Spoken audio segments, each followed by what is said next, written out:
fica bem mais tranquilo. Então, quando a gente pega o ombro, a gente tem duas posições para se tirar a radiografia. Quando vocês estiverem analisando, muitas vezes é difícil saber se ela está em neutra ou se ela está em rotação interna. Mas eu preciso que você saiba que existem essas duas possibilidades. Quando a gente vai avaliar, não fica muito diferente, tá? Tem diferenças? Tem. Mas o que eu procuro é sempre a mesma coisa. Quando a gente tem aqui a posição mais clássica, que a gente estuda o ombro, que até caiu na prova, nessa posição. Eu tenho duas posições. Quando eu tenho uma posição neutra, que é isso aqui, olha, eu não estou nem em rotação externa e nem em rotação interna. A gente está parado aqui, só que o braço, a mão vira para frente porque eu supino o antebraço. Mas isso aqui está na posição neutra. E tem a posição que a gente tira como rotação interna. Ao invés de eu estar aqui, eu rodo interno. Tá? São duas radiografias que é comum fazer no ombro. O que vai ficar diferente? Vai chamar a atenção a diferença entre os tubérculos. Tubérculo maior, tuberosidade maior, menor. Quando a gente está numa posição neutra, posição anatômica, tá? Quando a gente está nessa posição neutra, o tubérculo maior é lateral e o menor ele é anterior, eles estão assim. E aqui no meio eu tenho um sulco occipital e outro tubercular, tá? Que é o que vocês estão vendo aqui. Eu vejo na minha escala a minha glenoide, uma região anterior eu tenho o processo coracoide, acima eu tenho o acromo e aqui eu tenho a minha clavícula. O que fica diferente quando eu faço uma rotação interna? Essas duas tuberosidades que são mais lateralizadas, essa é anterior, essa é mais lateral, se eu faço rotação interna, elas vão fazer isso, olha, elas vão virar bem para frente e o sulco intertubercular, ele fica bem anterior. Aqui ele é meio de ladinho e aqui ele vai ficar bem anterior. Gente, o que a gente vai procurar de estruturas é a mesma coisa, mas é só para vocês não assustarem quando vocês virem, por exemplo, incidência em AP com rotação interna, tipo, o que eu vou procurar diferente, tá? Então, o que a gente tem de rotina? A AP e AP com rotação interna, que não faz diferença no que eu estou olhando, mas existe uma outra incidência que a gente vai precisar muito dela, que é chamada de incidência em Y, ou perfil da escala. O ombro não tem perfil, porque imagine o seguinte, igual o quadril. Se você fizer uma radiografia no perfil aqui, eu tenho muita estrutura sobreposta e não consigo visualizar, tá? Então, eles vão fazer uma incidência que chamam perfil da escápula. E o que a gente tem, principalmente na região do ombro, que a gente procura? São as fraturas. Fraturas, comum também a gente ouvir as luxações, quando luxa o ombro, é comum. Tá? E a gente pode ter calcificação de parcimônias, principalmente vai aparecer aqui, de bursa. Vocês já ouviram falar em bursite? Muitas vezes essas bursas podem calcificar ou tendão supraespinhal, tá? A gente vai chegar nessas patologias. Então, aqui primeiro, a gente tem uma imagem, uma P neutra, que é o que a gente vai ver na maioria dos casos. A tuberosidade do tubérculo maior bem lateral, o menor mais na frente e o sulco intertubercular obstical, ele fica meio de ladinho. A gente vai ter esse padrão de imagem. Vocês vão ver que parecem bolinhas aqui do lado e o sulco é um pouco mais lateral. Uma dica, quando vocês começarem a avaliar o ombro, não tem que começar pela escápula, vai dar mais confusão porque a escápula tem muitas estruturas. Procurem no número, achem a diáfise do número, tubérculo maior, tubérculo menor, sulco distal, a cabeça, depois vocês vão procurar a glenoide. Uma vez que vocês achem a glenoide, vai aparecer uma gotinha. Na frente aqui, meu processo coracoide, ele é grande, gente, ele vai vir até aqui, olha, até o final do meu dedo, tem uma olhada aqui. Porque dá vontade de achar que ele para aqui, tá? Ele não para aqui em cima, aqui é porque ele dobra sobre ele, dá sobreposição de imagem, mas ele vai vir até embaixo. Então, aqui é o meu processo coracoide. Aqui em cima, essa parte final é o meu acrômio. E essa imagem anterior aqui, olha, parecendo um S, é a minha clavícula. Aqui é o botão. Alguém estava de roupa na hora de fazer a imagem. Esse padrão de desenho eu gosto bem, tá? Porque é a mesma imagem e a gente vai ter esse padrão agora. Tá? Só fica mais fácil para vocês estudarem. Então, é a mesma proposta de imagem, tá? Na verdade, essa aqui é um pouquinho de rotação na Terra. E a gente vai ver quando eu faço rotação interna. Então, olha só a diferença.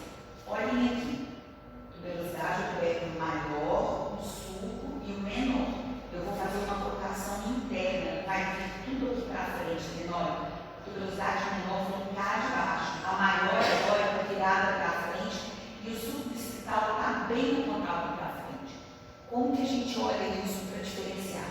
Então, vendo que aqui vai dar a impressão que tem uma coisa assim, são os dois tubérculos. Olha, assim.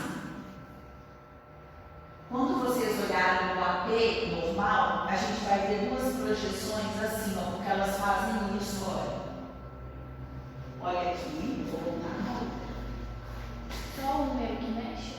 Oi? Só um número que mexe? É, rotação interna, da numeral. Só um pouquinho, eu vou te responder. Tá vendo aqui, olha, parece que as velocidades estão aqui. Nesse aqui, ele está para frente. Vai modificar, quando eu faço, lembra, a escápula sempre acompanha o movimento. Então, se eu fizer uma rotação interna, a minha escápula vai ter que reduzir um pouquinho. Então, ela vai ficar um pouco mais deslocada para frente. Ela fica no formato um pouco diferente, mas as estruturas são as mesmas. Processo coracoide, acrômio, aglenoide. Então, o que a gente está procurando é mais ou menos a mesma coisa, são só formas diferentes. Como eu não tenho um perfil, eu preciso de uma outra incidência para facilitar a minha visualização.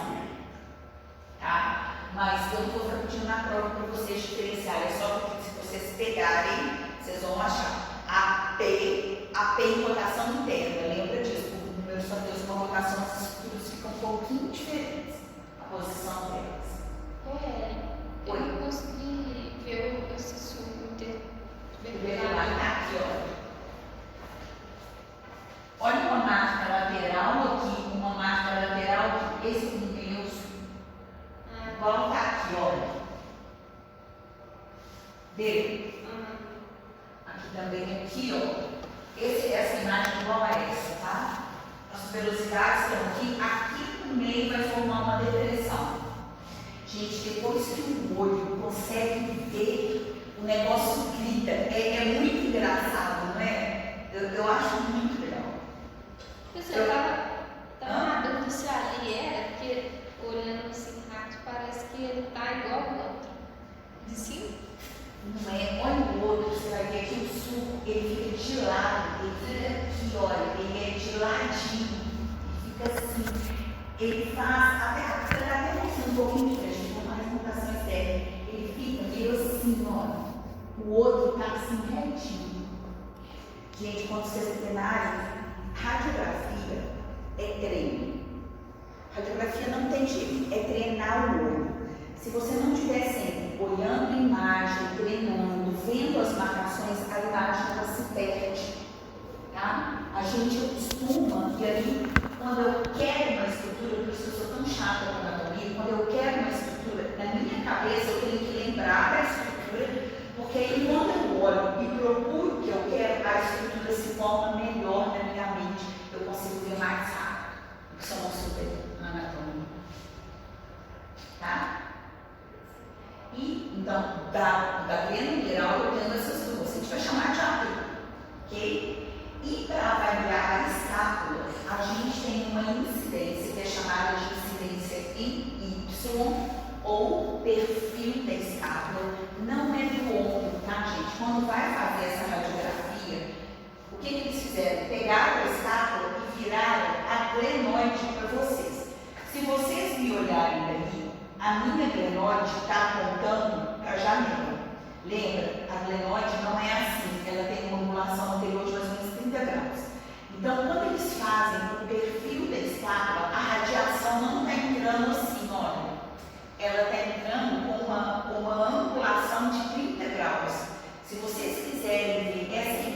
da minha escápula, eu não posso estar assim, porque nessa posição a escápula está virada para dentro. Para vocês verem esse perfil, eu vou ter que fazer isso, olha. Aí vocês começam a ver o perfil da escápula, tá? Por que a gente faz o perfil? Para avaliar o alinhamento. Eu vou só mostrar as partes primeiro. Então, se aqui eu tenho o glenoide, eu tenho o corpo da minha escápula. A escápula, ela é côncava na região anterior que vai para o gradil costal. O gradil costal é convexo. Então, a escápula, a parte dela que vai para o gradil é côncava. É essa parte côncava, tá? Então, anteriormente eu tenho o processo paracoide, superiormente eu tenho meu acrônio. Então, aqui eu consigo ver o corpo da escápula, processo paracoide, acrônio, aqui é glenoide. Por que isso é chamado de incidência Y? Porque isso vai formar uma imagem que lembra um pouquinho o Y, vai formar isso aqui, olha. E aonde eu tenho esse encontro do Y, vai formar para mim a região da minha glenoide. É isso que é importante, esse ponto da glenoide, isso daqui, olha. Porque o que a gente vai querer ver? Quando a gente faz essa incidência em Y, eu quero ver se a cabeça do número está bem posicionada dentro da glenoide ou se tem alguma luxação, se eu tenho uma perda de congruência. Em uma pessoa que a cabeça do número está bem posicionada, a cabeça do número vai ficar nessa região aqui, ó. Aqui eu tenho uma sobreposição de imagem. A cabeça do número com um vértice no meu glúteo. Isso me diz que a cabeça do número está posicionada na glenoide, então não há o quê? Luxação. Tá? Mas nas outras incidências eu veria, vai ver também, tá? Você vai ver. Só que nessa incidência, além de eu conseguir ver se está bem posicionado, eu consigo dar a direção que a luxação está acontecendo. Quando eu tenho um AP, eu não consigo ver a direção da luxação. Eu vejo que está luxado, mas eu não consigo saber se luxou anterior ou se luxou posteriormente. Agora, nessa incidência, eu consigo, tá? Eu acho que o dia vai estar todo essa. Ué, essa do Y, como é que a pessoa tira? Assim, do jeito que eu mostrei. Aqui é o raio-x. Ao invés de eu tirar assim, o paciente tira assim. Assim. Minha escápula, ela é inclinada para frente, assim, ó. Para ela ficar em perfil para vocês, eu tenho que fazer isso. Agora ela entra no perfil. Ok? Então, aqui a gente vai ter um desenho. Isso daqui é que vai aparecer na fotografia para a gente. Sempre vai aparecer o gradil costal. Então, eu sei que aqui é a parte anterior, porque é meu gradil costal. O que está daqui para trás vai ser posterior, tá? Então, quando eu tenho esse padrão de incidência, eu vou conseguir ver aqui na frente uma ideia do gradil costal.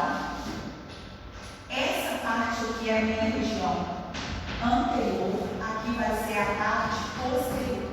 Anteriormente, eu tenho o processo paracoide. E posteriormente, superior e mais posterior, eu tenho meu acrônio.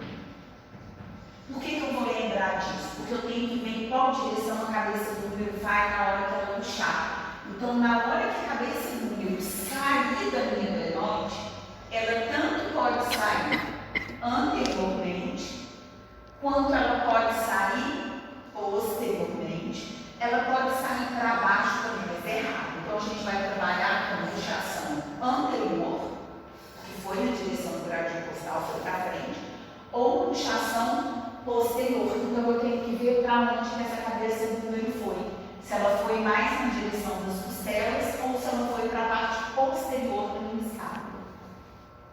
Tá? Aqui estão as marcações, fica mais fácil vocês estudarem depois. Deixa eu só mostrar em relação à luxação. Isso daqui, olha, aqui aqui está o Y, próximo ao Y, eu tenho o processo coracoide, tá? Guardem essas referências para vocês não terem dúvida. O processo coracoide, lembra que ele é anterior? Ele está na frente, o processo coracoide está aqui na frente, tá? Então, meu processo coracoide, peguei o Y, achei a glenoide anteriormente na direção do gradil, processo coracoide, lá em cima eu tenho meu apoio. A cabeça do número está bem centralizada. Agora, olhem essa imagem aqui de baixo. Vocês estão vendo o Y? A cabeça do número sempre tem que estar aqui, olha. Aonde que ela está? Aqui. Então, a cabeça do número não está dentro da glenoide. Beleza, isso é uma luxação. Agora, eu preciso saber em qual direção ela está. Eu tive uma luxação anterior ou posterior?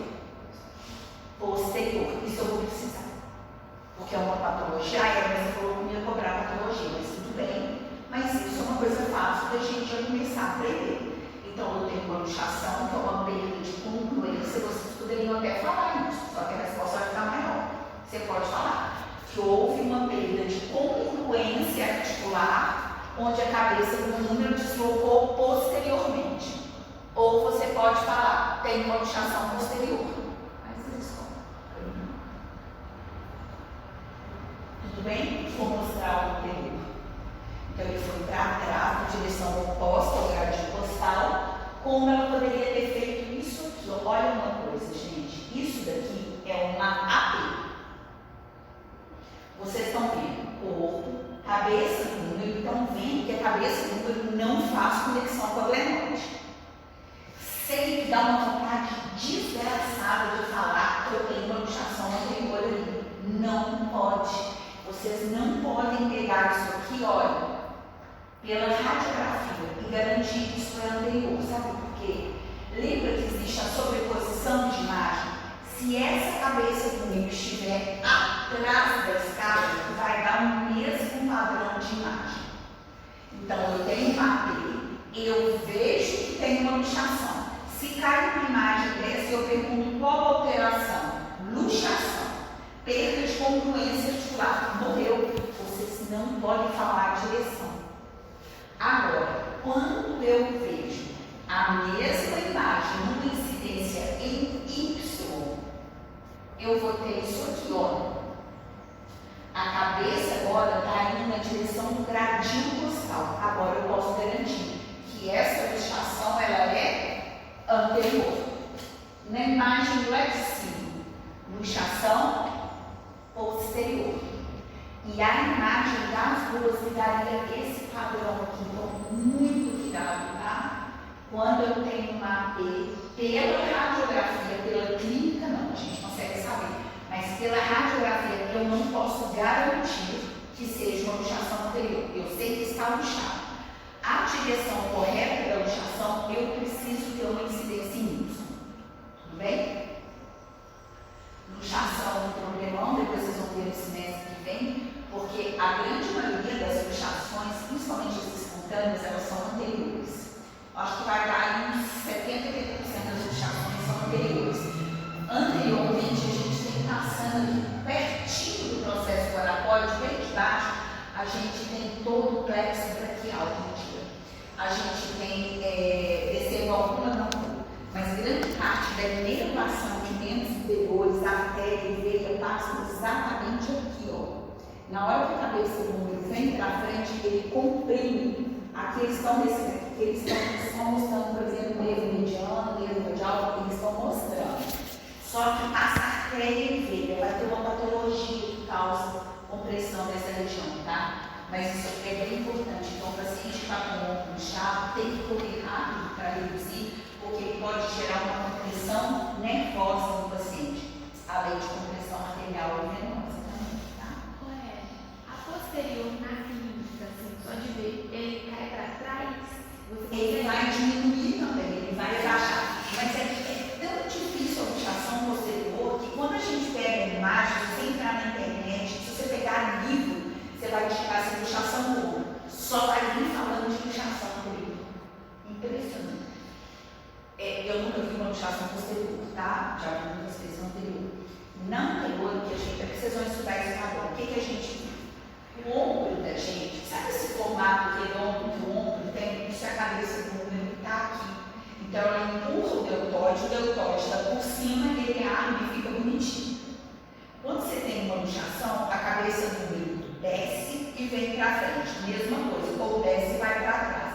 A primeira coisa que a gente observa é o aplanamento. Isso aqui fica reto. Eu não sei se eu consigo. Essa daqui eu não um pouquinho. Tá vendo que perde esse formato? Só que não é discreto assim, não, tá? Fica marcado, fica plano. A pessoa fica assim, ó. Porque geralmente vem pra frente, a cabeça do ombro vem aqui de baixo. O peitoral maior que tá no braço, como o braço desce, a mama desce todinha. Vocês veem isso no homem, a marca do peitoral fica toda assim dentro. O braço fica assim. E dá esse aplanamento lateral. Acredito que no posterior, talvez não tanto essa marca da mama, mas essa aplanamento eu acredito que dê. Se quiser, vai ter que procurar específico. Eu nem termino minhas aulas de ortopedia uma imagem de uma luxação posterior na clínica. É tão raro. Tudo bem? Então, a minha incidência em Y, primeiro, ela serve para avaliar a congruência na minha dor numeral.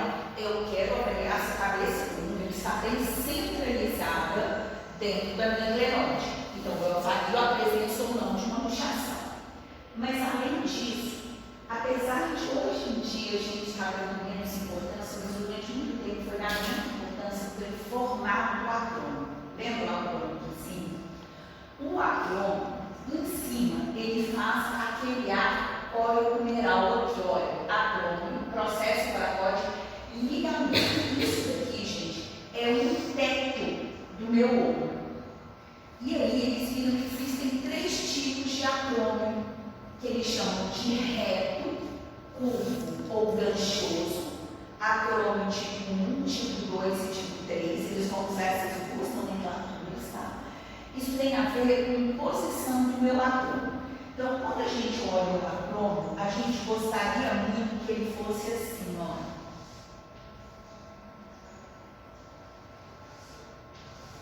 Aqui vai estar a minha glenoide. Aqui está o meu ligamento. Agora para acompanhar. A cabeça do número é grandona. Ela é bem maior do que a glenoide, lembra? Então, isso aqui tudo é a cabeça do número. Isso daqui, gente, é um espaço que eu tenho entre a cabeça do número e o teto e o arco coreoacromial. Naquele espaço ali, eu tenho 3 estruturas que passam. Eu vou ter uma bem justinha que vem da cabeça do número lá na direção da minha glenoide, que vem assim, e dá a voltinha, que é a porção longa do bíceps. Eu vou ter, passando dentro desse espaço aqui, músculo grandão, depois ele vem inserir aqui também, que é o meu supraespinhal, e eu ainda tenho a bolsa subacromial. Eu tenho 3 estruturas aqui dentro. E quando eu tenho uma diminuição desse espaço, essas estruturas podem ser o quê? Comprimidas. É um espaço que eu tenho. Se esse acrônimo é retinho, é como se eu tivesse muito espaço aqui, olha. Mas à medida que ele inclina, que ele vai ficando curvo ou ganchoso, o que ele vem fazendo? Ele vem invadindo esse espaço. Ele faz isso, olha. Ele diminui o espaço e durante muito tempo ele ainda vai ter literatura falando que são uma das causas, por exemplo, da bursite, das lesões dessas estruturas que estão no ombro. Vocês vão estudar isso no semestre que vem, tá? Chama-se inibidor subacromial. Porque eu tenho várias estruturas ali. Então, aquela diminuição do espaço pode levar a uma compressão da bolsa, pode levar a uma compressão do supraespinhal, como pode levar a uma compressão da porção longa do bíceps. Então, a incidência que se avalia o formato, mas não é fácil para a gente que não mexe com radiologia, não é fácil avaliar o tipo de acrônimo. Então, guardem isso. Essa incidência tem 2 objetivos: avaliar o formato do acrônimo e avaliar se existe ou não luxação e qual seria a luxação dessa veia numeral. A luxação é fácil da gente ver. O tipo do acrônimo já é mais difícil. Algumas vezes a gente consegue ver fácil, mas tem hora que a gente se perde nessa avaliação, tá? Então a gente vai procurar mais essa questão da avaliação da direção dessas luxações. Essas coisas, gente, que eu estou falando, são coisas importantes no sistema do semestre que vem, quando vocês começarem a estudar uma das patologias é a luxação, a outra patologia que chama síndrome da dor supracranial, que são várias patologias causadas por essas estruturas que estão abaixo do arco oroacromial. Então, o acrônio mais ganchoso seria uma causa. Então, isso vocês vão ver melhor. Então, já saibam que para avaliar esse acrônio, para ter certeza da direção da luxação, a gente vai precisar da radiografia na incidência em Y, tá bom? E depois, quando a gente vai pegando, então, as outras todas se apresentam uma grande maioria das incidências de AT, o que a gente procura? A gente falou lá no primeiro slide. Uma patologia que a gente procura é a luxação, ótimo. Na AT, eu consigo ver que tem luxação, eu só não tenho certeza da direção. Então, eu preciso da incidência em Y nas luxações. Eu posso ver se tem fratura, ainda não entramos, mas eu posso ver se tem calcificações. Se a gente lembrar da radiografia de tecido ósseo, eu não tenho nada ósseo em torno. Vocês vão ver que aqui é tudo vazio. Eu tenho processo coracoide, acrônio, clavícula, mas aqui em volta é tudo vazio. Eu não tenho nada calcificado. Então, eu posso ter calcificações de tecidos moles. E dentre eles, uma das coisas que mais calcifica é o tendão do supraespinal. Se vocês lembrarem, o supraespinal aqui dentro, ele preenche esse. Na ressonância parece desse jeito. O supraespinal está aqui. A cabeça do mais à frente, então ele calcifica no tendão dele, aqui na frente, bem próximo à inserção na tuberna, na tuberosidade, na falta de velocidade maior, ele vai ter uma inserção naquela parte maior, por isso que eu pedi lá no teste para vocês identificarem. A tuberosidade maior, o tubérculo maior, é o meu ponto de inserção do supraespinal. Então, se a gente começar a observar, aqui, gente, fica muito claro, tá?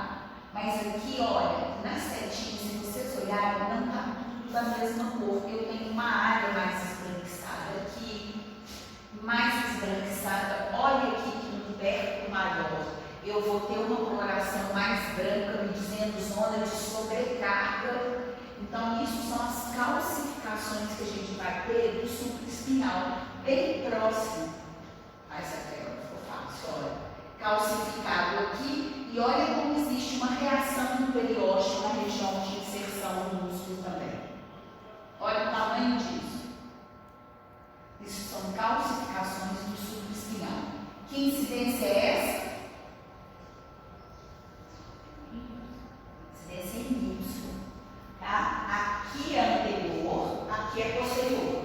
Eu vejo o Y aqui, olha. Processo coracoide, acrônio aqui em cima, o corpo da minha escápula, a cabeça do número aqui. E se vocês observarem, nesse espaço aqui de baixo, que é o espaço subacromial, eu tenho uma calcificação aqui. Conseguem ver? Pode ser uma calcificação do supraespinal. Oi? Pode falar que é osteófito. Não é osteófito. Osteófito é uma coisa que vem do tecido ósseo. Isso aqui é ligado no tecido ósseo. Agora, aqui não é bem osteófito porque é uma calcificação excepcional, mas é mais ou menos essa a ideia. Então, imagina se você tivesse, por exemplo, uma pontinha aqui, tipo esse, e uma coisa aqui. Isso aqui é uma calcificação. Isso daqui, como um contínuo ósseo, isso aqui seria um osteófito.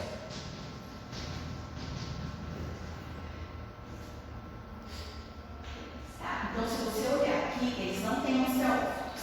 Aqui eu precisaria de uma outra licença para ter certeza que são osteófitos ou não são uma calcificação muito próxima. Tá? Isso aqui parece um osteófito. Me parece que, olhando por muito detalhe, tem uma separação aqui, mas como que fosse contínuo.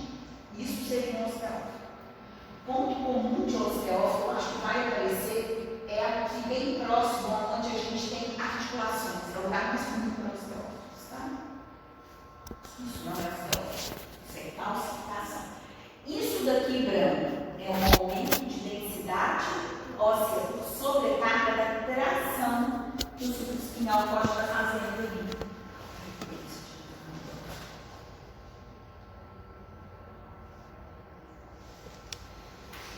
Tudo bem? E as nossas fraturas. Assim como na região do quadril, né, do colo femoral, eu posso ter vários tipos de fratura e eu sempre procuro, de novo, procurem sempre, comecem pelo diáfise do úmero e depois vocês vão chegando para a cabeça do humeral, fica mais fácil, tá? Então, se você começa a seguir a diáfise aqui, chega aqui, olha. A gente vai ver que tem uma interrupção da cortical, a gente vai ver que aqui a cortical está toda bagunçada, eu vejo uma linha preta aqui dentro, em várias direções, isso é uma fratura. Da mesma forma que isso daqui também é uma fratura, olha, separação da cortical, e aqui é uma fratura, aquelas boas de pegar, que a cabeça do número perde completamente o contato. A cabeça do número é assim, ela tem uma angulação, eu acho que sempre tanto assim. Essa daqui, ó, a gente espera que seja isso, tá? Se vocês olharem, isso daqui é meu braço. Olha que cabeça eu fiz, ela fez isso, ó. Olha a velocidade maior onde está, que deveria ser aonde? Aqui. Pano para manga para tratar esse paciente se não fizer correção. E aí vem o problema de correção cirúrgica. Porque muitas vezes é muito comum pessoas mais velhas. Pessoa velha gosta de quebrar o quê? Lá em cima no fêmur, perto da cabeça do fêmur. E no ombro, quando elas caem e batem no chão, batem no cotovelo ou batem na mão no chão, um lugar que elas gostam de fraturar são essas fraturas aqui, são bem comuns, essa aqui mesmo, essa aqui. Bem comum em idoso. Problema do idoso. Nem todo idoso dá para fazer cirurgia pela idade. E aí, muitas vezes, o tratamento ele é conservador. Você põe uma titória e reza para seguir o consolidado do jeito que der. A gente já pegou na maternidade, nossa, por muitos anos, a gente pegou uma vez na maternidade um cara novo e teve uma fratura muito extensa, não sei porquê.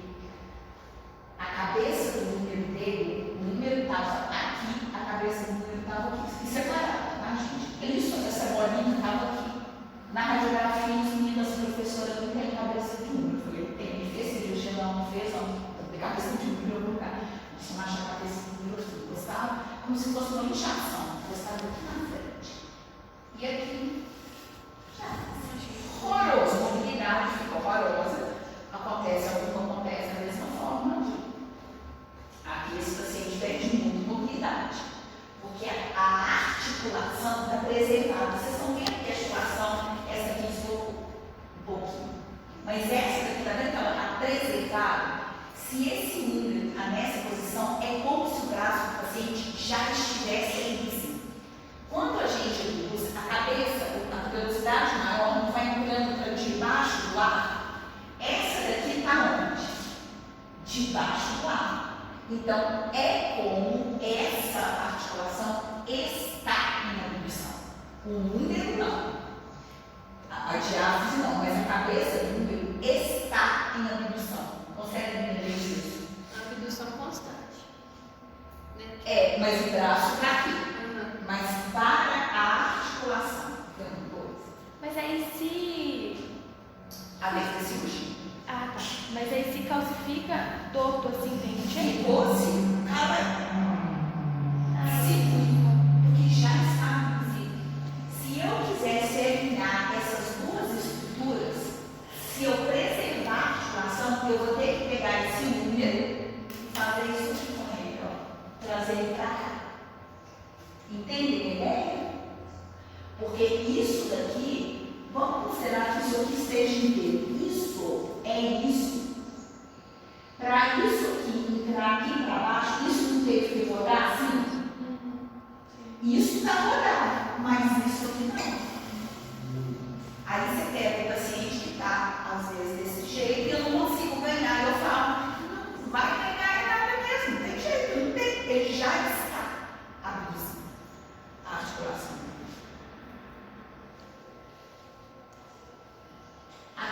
várias possibilidades. Isso aqui é um ombro normal, bonitinho, interlinha articular, as coisas todas. Isso daqui é uma artrose com formação de osteófitos, olha, tanto aqui como aqui. Isso aqui é uma osteonecrose, aonde a gente está com um paciente com osteonecrose bilateral. Na osteonecrose vai ter uma necrose, uma reabsorção por déficit de vascularização, e a cabeça do fêmur e do úmero, eles formam da mesma forma. Ele perde aquela esfericidade. Ao invés da cabeça do úmero ficar redondinha e do fêmur vai acontecer a mesma coisa. Ela começa a ficar achatada. Ela vai reabsorvendo aqui, olha, como se ela estivesse sendo gasta, tá? Essa necrose avascular. Só para vocês verem algumas patologias. E aqui é uma artro, que é a de articulação, patia, que é uma doença, é uma lesão articular devido a um problema do manguito rotador. O que está acontecendo ali de alteração com aquela cabeça? Ela está bem posicionada na adenoide? Não, ela está deslocada para cima. Por que eles falam que a causa artropatia decorrente de lesão do manguito rotador? Por que o manguito rotador vai dar aquilo ali se estiver lesionado? Porque ele que estabiliza. Ele estabiliza puxando para baixo. O manguito rotador ele tem uma força para baixo oposta à do deltoide, que tem uma força para cima. Eles trabalham com um carro de força, que ela se anula e sobra a força de compressão, para manter a boa congruência entre a glenoide e a cabeça humeral. Se eu não tenho um manguito rotador, eu não tenho aquela força que me puxa para baixo. Então a cabeça do meu faz o quê? Desloca para cima. Isso aqui, ó.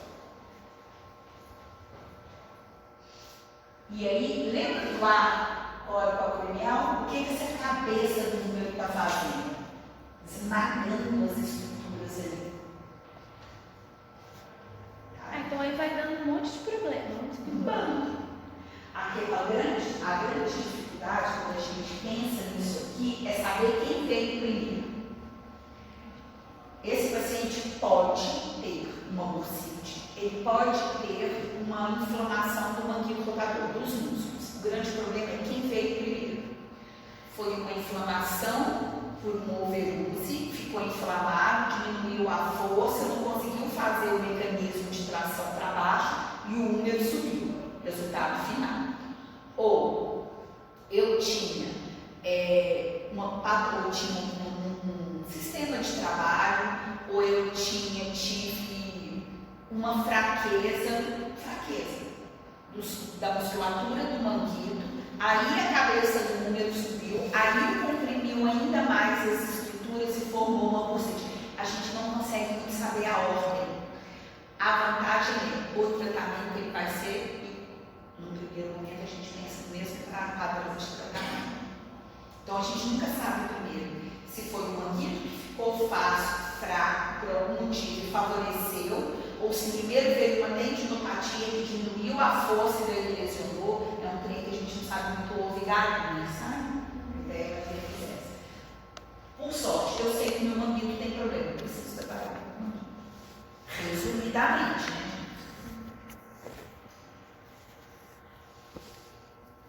Agora, fora a articulação, o que mais a gente tem? As fraturas, né, de ácidos do corpo, fraturas comuns, que são comuns mesmo. Essas fraturas são comuns em pessoas jovens. Pessoa idosa, quando cai, vai fraturar cá em cima.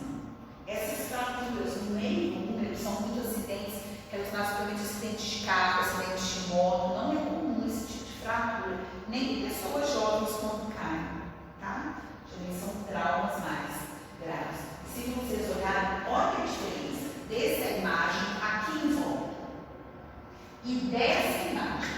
Vocês estão vendo que tem um troço aqui em volta, olha? Ó, fazendo até uma marca mais ovalada aqui em cima. Isso é um gesso ou manticóide. Então, isso que vocês estão vendo aqui, olha, isso não é pele, isso não é gordura, isso não é inflamação, isso não é nada. Isso é gesso ou manticóide. Tá?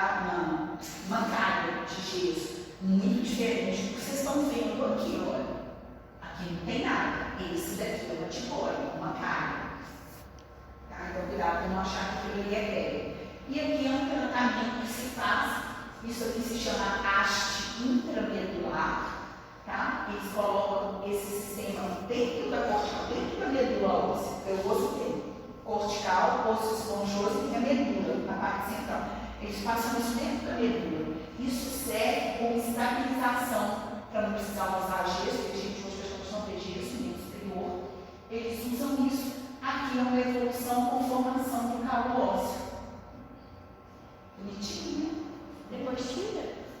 Tira, pode tirar. Antigamente ficava, hoje em dia eles estão tendendo a tirar. Na perna, até placa eles têm tirado, antigamente ficava, hoje em dia nós estamos tendendo a tirar. Continuando as nossas fraturas, aqui é um calo ósseo formando, olha que bonito, mas está formando mal alinhado, né? Vocês estão vendo que está um monte de pontinho branco? Não sei se vocês já viram, um negócio de plástico, um plástico, eles colocam no braço e fica só pegando aqui assim. Tem um nome, eu esqueci agora o nome. Vocês já viram? Se eu estiver bem do lado ali. É um negócio de plástico que eles colocam para ajudar no alinhamento do número. Para manter assim, como se fosse um carote, para manter fixo, para alinhar. Só que aqui, pelo jeito, não está funcionando, não. Olha, parece que está desalinhado e está com muito calo ósseo já, estão vendo? Isso precisaria dar uma tração para realinhar, para o esse cara que é feito com cirurgia. Para colocar aquela haste. Aqui, aquelas fraturas cominutivas de tiro, igual a gente viu na perna, no fêmur. Aqui também no braço, olha que maravilha. Aí nem cola de novo, né? Não, ali não tem jeito de cicatrizar igual cicatriz aqui não. O que eles fazem? Cirurgia. Eles tentam fazer, geralmente, fixadores externos. Sabe aqueles redondos, chamam de guisado? Eles tentam fixar com aquilo e no meio vai ficar esses caquinhos.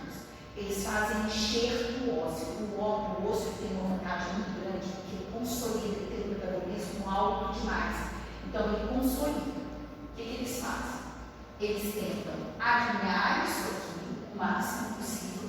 Esses fragmentos vão ficar aqui e eles colocam uma matriz de mais tecido ósseo e tóxica consolidada. E tem hora que consolida. O osso, o metabolismo dele é alto demais. Só para você ter uma ideia, o osso depois de consolidado, eu acho que em torno de um ano ele tem a força normal dele. Ele não tem diferença mais de força. É igual esse aqui, ó. Olha que coisa horrível também, olha. Só que são fragmentos grandes. O que eles fizeram? Realinharam, reposicionam o fragmento perto do jeito que der e fixaram. Aqui tem como fixar. Aqui está uma distância muito grande. Então eles vão fixar numa distância maior, mas tentando deixar isso aqui e vão fazer enxerto dos ossos. Vocês vão estudar as figuras, tá? Tranquilo aqui? Vocês ficam curiosos? Só voltando um pouco, eu fiquei meio na dúvida. Uma imagem aqui. Você consegue ver o slide? Essa daí, essa do meio. Parece que tem uma luxação, não é? Eu não sei te falar se está luxado, porque eu tenho uma única incidência. O problema é que pode ser fratura, gente. É um negócio assim, do jeito que dá para radiografar, tá? Eu estou toda fraturada. Você acha que dá para a gente alinhar? Não dá. Então, fratura do jeito que parece, eu também não sei porque esse carro deu corrorar. Isso daqui dá uma impressão de que ele deslocou para baixo, mas eu não tenho certeza se ele deslocou, essa é só a incidência que a gente está vendo. Não é comum nessas fraturas a gente luxar a articulação, não. O que a gente vai ver muito é isso aqui, olha. A articulação preservada e o osso fraturado. A gente não é comum você ver, não estou falando que não existe, mas não é comum você ver essas duas coisas muito juntas. Assim, essa fratura, por exemplo, depois de uma queda associada a uma luxação. Mas muitas vezes a gente vê ou luxou, ou a força veio numa direção que luxou, ou na hora que eu caí, a cabeça do úmero ficou no meu ombro, eu tenho um teto e a diáfise sobe, que chama fratura de impactação. A diáfise ela é linda. Se você olhar, a sensação que a gente tem é que isso entrou para dentro da cabeça do úmero assim, ó. São fraturas por impactação. Normalmente isso acontece quando eu caio e bato a mão no chão. Aí faz assim, tchum. A cabeça fica no lugar e A cabeça vai no diáfise, vai junto. Entendi. Tá? Tá.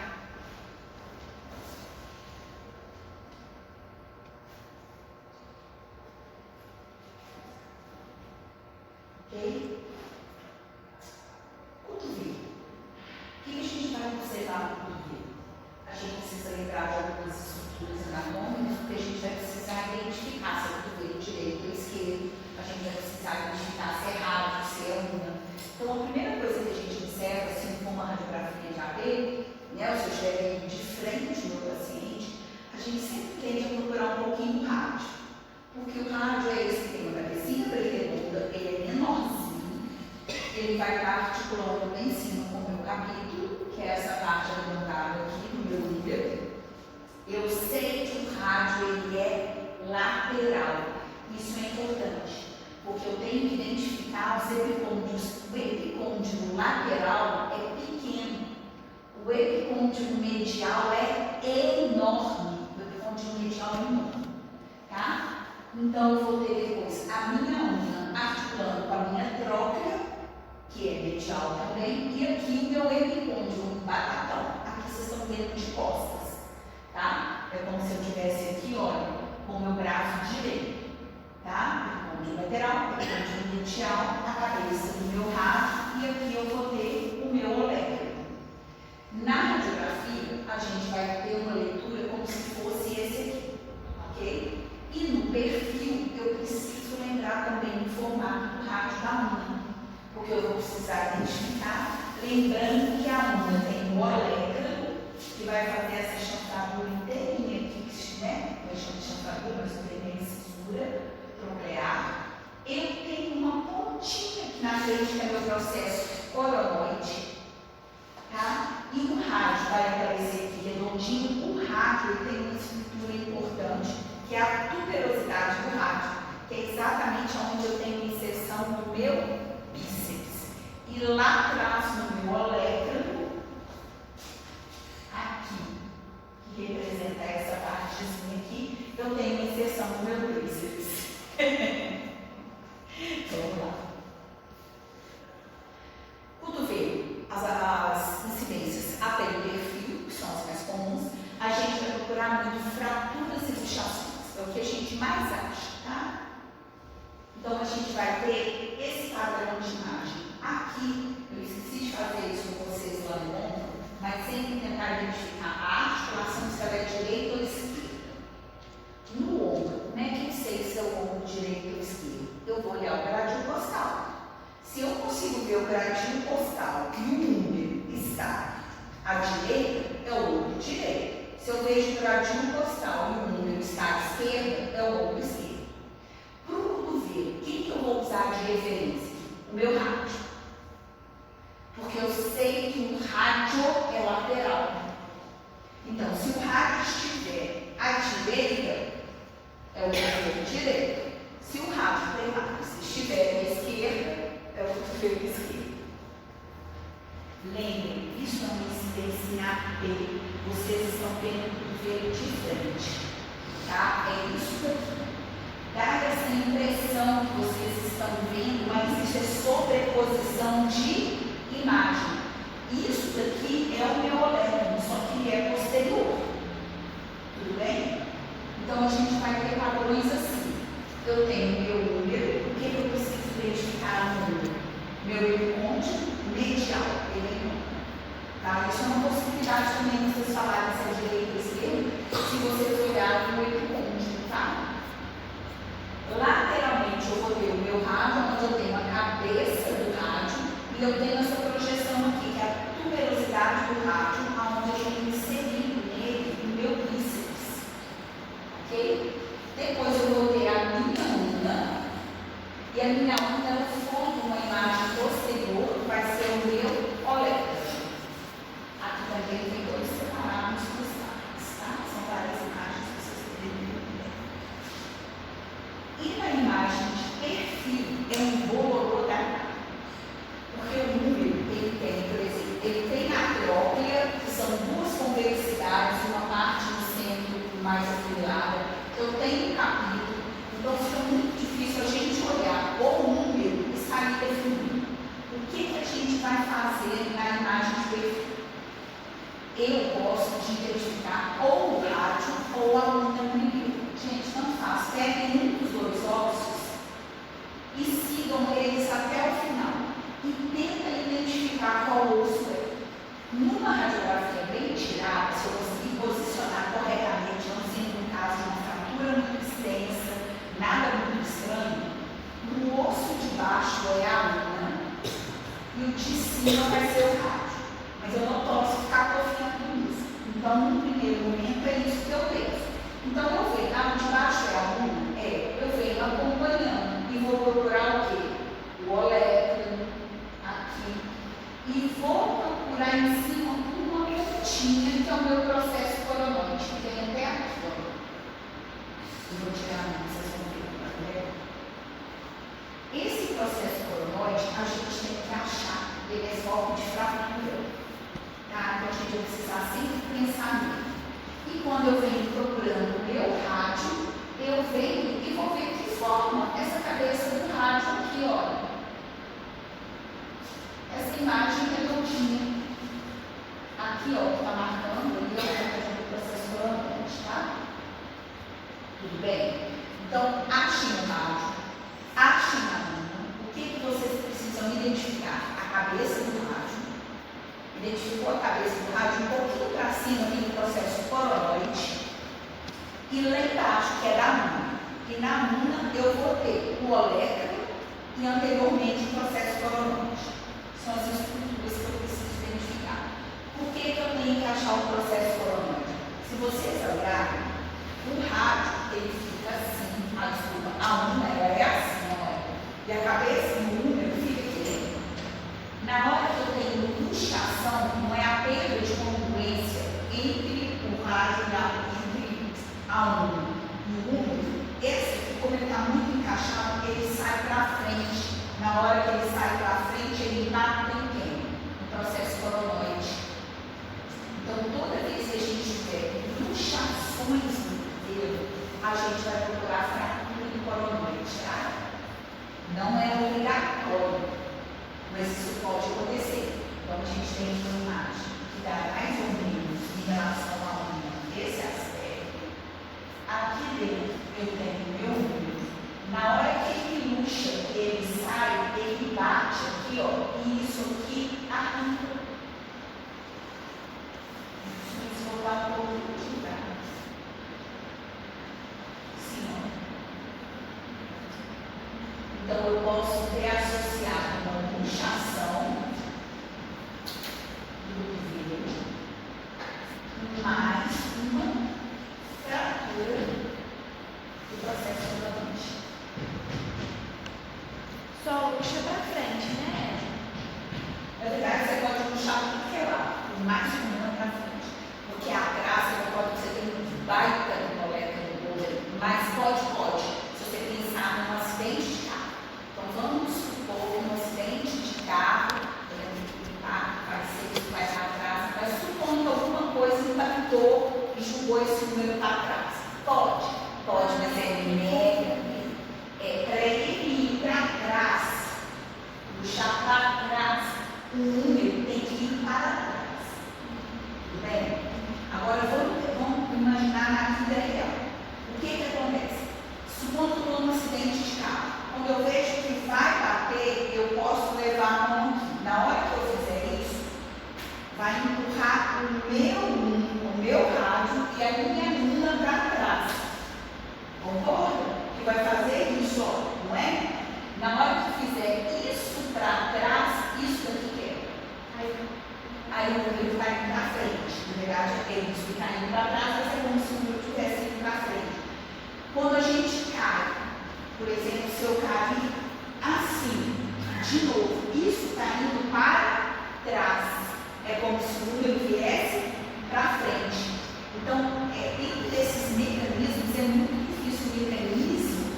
que eu faço o oposto, assim, mecanicamente é muito estranho.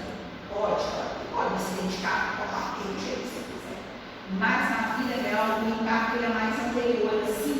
Então, o rádio e a onda vão para trás, ele vai para frente e faz uma fratura, uma luxação e uma fratura do processo provavelmente.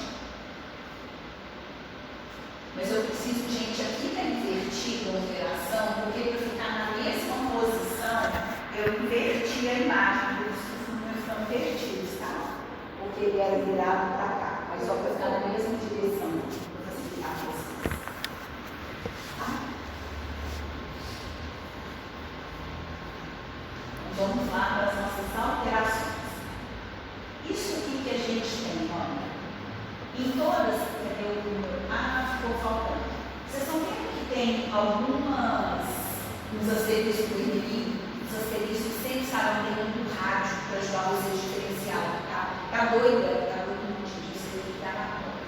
Então, os asteriscos estão dentro do rádio, então tenta sempre identificar. Pode ser o rádio, pode ser a onda, eu poderia pôr o asterisco na luna, né? Ou ter o rádio, só isso. Isso daqui, olha, é uma luxação do cotovelo. A gente vai chamar de luxação do cotovelo quando eu tenho uma separação entre número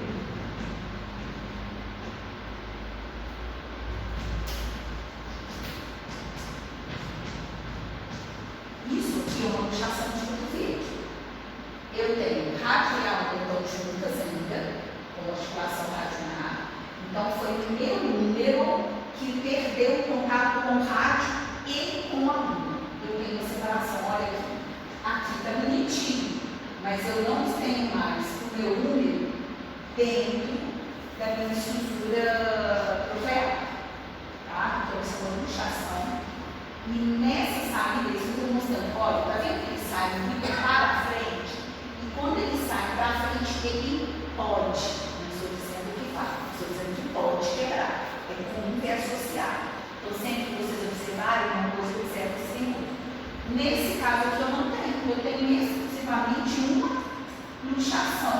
Como aqui também, eu tenho uma luxação sem fratura. Porque eu consigo ver que, olha, o processo coronoide, bonitinho, inteirinho. Tudo bem? Naquele dia lá, olha o que está acontecendo para mim. Eu tenho uma luxação do cotovelo, una e rádio. Perderam o contato? Não, só o rádio.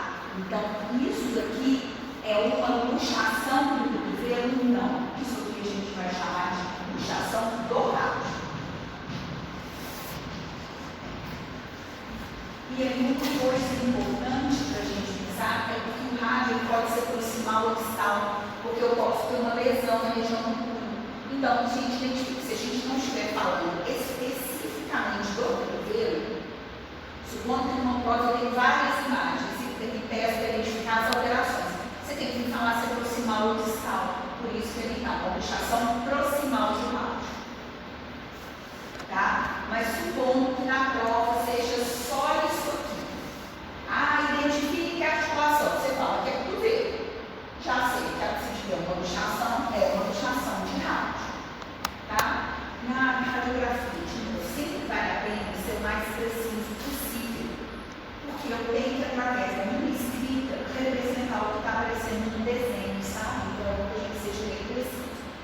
Vamos ver uma outra coisa aqui.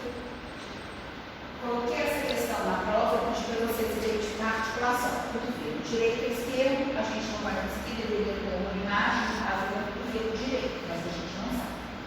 Beleza. Eu pergunto para vocês, identifique uma alteração presente.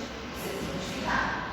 Luxação do rádio. Aí eu coloquei luxação, eu vou cortar. Porque eu falo cotovelo, luxação, eu estou achando que é luxação do cotovelo. Não é. Vocês acham que tem naquela imagem que eu poderia perguntar para vocês uma prova? Tem alguma coisa diferente naquela imagem, além da luxação do rádio? Parece que tem uma classificação bem baixa. Tá branco demais. Né? E tá, né? Esse é o que vocês.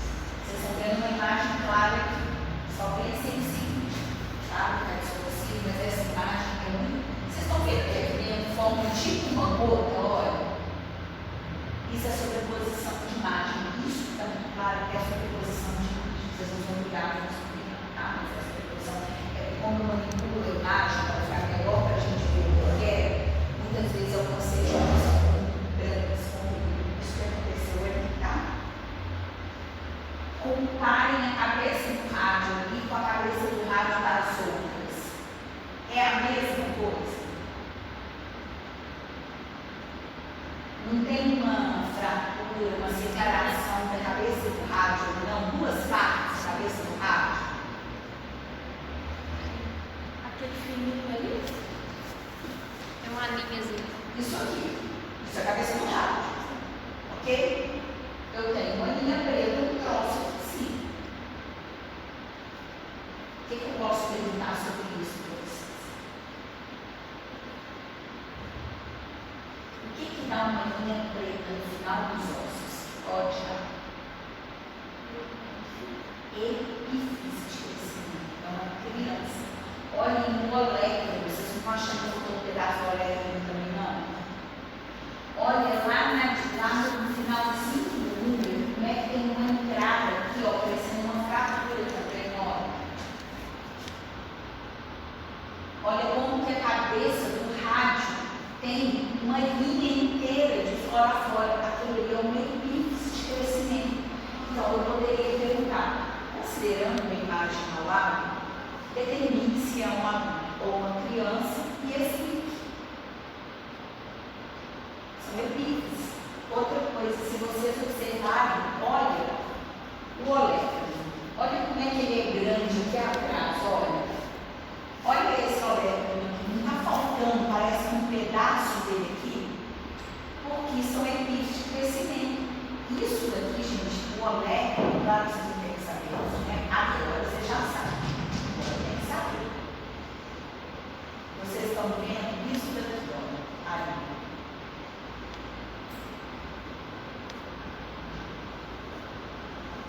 Tá?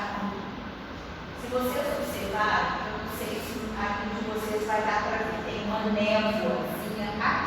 Aí no material vai dar para ver. Aqui está muito ruim, mas tá aqui, ó. Conseguem ver? Isso daqui tudo é cartilagem. Assim como, tá vendo essa pontinha aqui que está entrando assim, olha? Isso daqui também tudo é uma cartilagem. Assim como essa linha preta é uma cartilagem. A criança ela vai calcificando aos poucos. Então, vários ossos existem. Existe inicialmente uma matriz em formato cartilaginoso e à medida que ela vai envelhecendo, aquela matriz cartilaginosa ela vai calcificando. Então, vocês estão vendo aqui, olha, começando a calcificar.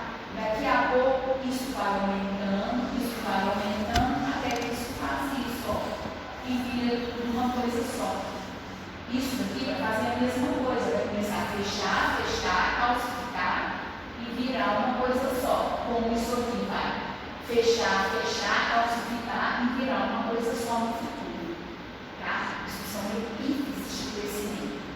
Cotovelo é muito comum, puxação de rádio em crianças. É muito comum. Tração assim, tchum. Sabe quando você pega a criança pelo braço?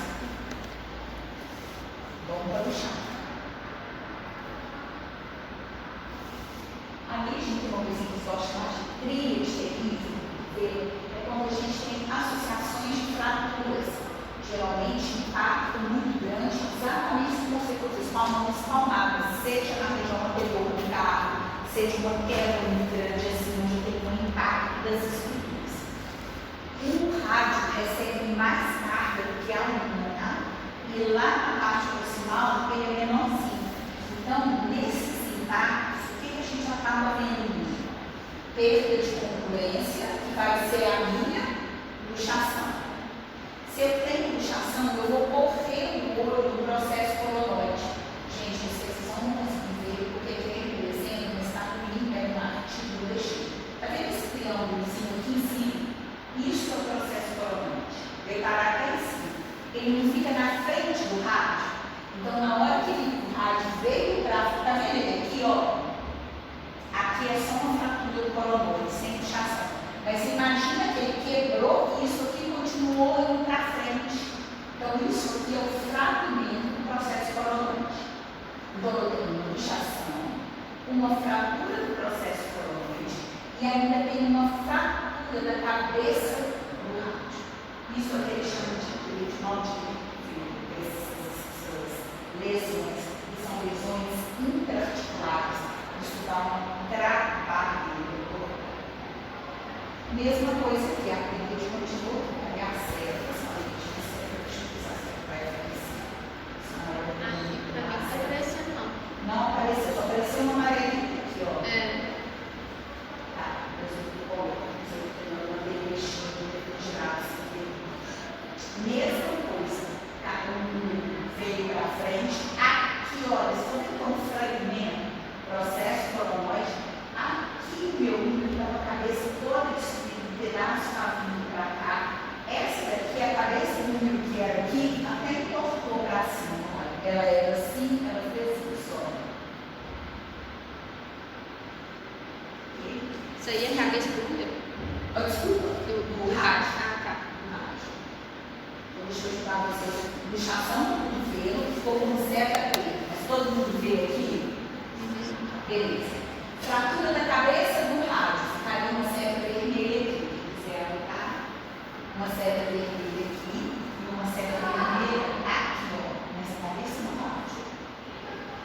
E o processo coronoide ficaria uma seta azul, seria isso aqui e isso aqui, ó. Processo coronoide. Ok? E nesse outro, não é mais artrite, morreu, tem uma linha separando, só para vocês verem que pode existir uma fratura isolada. Imagina o seguinte, eu fiz um grande impacto, mas não foi o suficiente para a inchação ficar, mas o impacto foi tão grande no processo coronoide que ele fraturou. Eu posso ter uma fratura isolada do processo coronoide. Ou esse paciente murchou, reduziu, coloquei o cotovelo no lugar, radiografei e vi que ele fragmento do processo coronoide. Tá? Processo coronoide, só para vocês lembrarem. No rádio, a inserção na tuberosidade é do bíceps. Na unha, eu tenho um braquial. O braquial ele insere uma tuberosidade da unha que tem aqui na frente, junto com o processo coronoide. Tá? E aí, esse fragmento fica solto, fica perdido? Eles vão fazer assim, se ficar muito distante, for uma pessoa mais ativa, talvez eles façam até a opção de fixar aproximando bem para a vizinha. Se for uma pessoa com nível de atividade muito baixa, pessoa mais velha, se o fragmento estiver muito próximo, você deixa porque ele consolida. A análise desses pedacinhos, o que se faz com o pedacinho, tem uma relação muito grande com a demanda do paciente. O que o seu paciente faz? Por exemplo, em vocês, quando você gosta de jogar vôlei, você tem uma atividade, você trabalha muito no corpo, tem que rever se você tem uma boa ideia. Tá? Porque esse fragmento ele poderia bloquear, por exemplo, sua flexão. Ele é um bloqueio. Pode, vai, não sei. O problema do corpo humano não é matemática, não é assim. Existindo um fragmento anterior, ter um bom senso. Se eu colocar uma pedra aqui na frente, na hora de eu dobrar o cotovelo, isso não vai atrapalhar? Ok. Vai em uns, não vai em outros, sim. Corpo humano. Por isso que tudo pode ser. Tá? Radiografia normal, uma inchação, só uma inchação, e aqui eu tenho uma inchação com as fraturas. Olha, o processo coronoide cá na frente. Olha onde que a cabeça do rádio vai parar, toda quebrada. São possibilidades.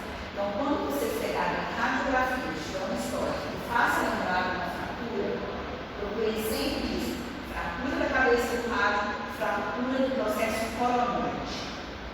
Tá? A inchação é bem comum associada, mas eu posso ter só fraturas mesmo. Nesse caso aqui, a é do úmero. São fraturas distais do úmero. Essas duas primeiras. Gente, se eu tiver esse risco, eu estou separando informações diferentes, tá? Então, por exemplo, aqui, olha, mesma ideia. Eu fiz alguma coisa que eu bati assim, esse conjunto foi para trás e esse veio para frente. É o mais comum, porque a gente chama de protege o grupo, né? Isso é uma fratura que chama de supracontidiana, acima dos pontos. É uma fratura que vocês vão estudar, que ela é uma fratura grave, que ela pode dar compressão de artéria. Estão entrando na artéria braquial. Falta vascularização na parte distal do membro. Problema. De novo, olha essa imagem aqui. O que vocês podem me falar em relação à idade? Adulto ou criança? Por quê? Também tem eclipse. Tem eclipse? Tem. Olha o olétrano agora, já tem uma bolinha maior. No primeiro era só uma névoazinha de olétrano. Agora ali já tem um pedacinho maior aí formando aqui. Mas ainda é uma criança, aí o limite de crescimento ainda está aberto. Tá? Ali é uma fratura isolada do olétrano. Normalmente o olétrano quebra quando você cai em cima dele. Fraturas ali, supracotidiana, luxação, são impactos assim, olha. Assim. A fratura do olétrano normalmente são impactos sobre o olétrano. Aí vai quebrar só ele.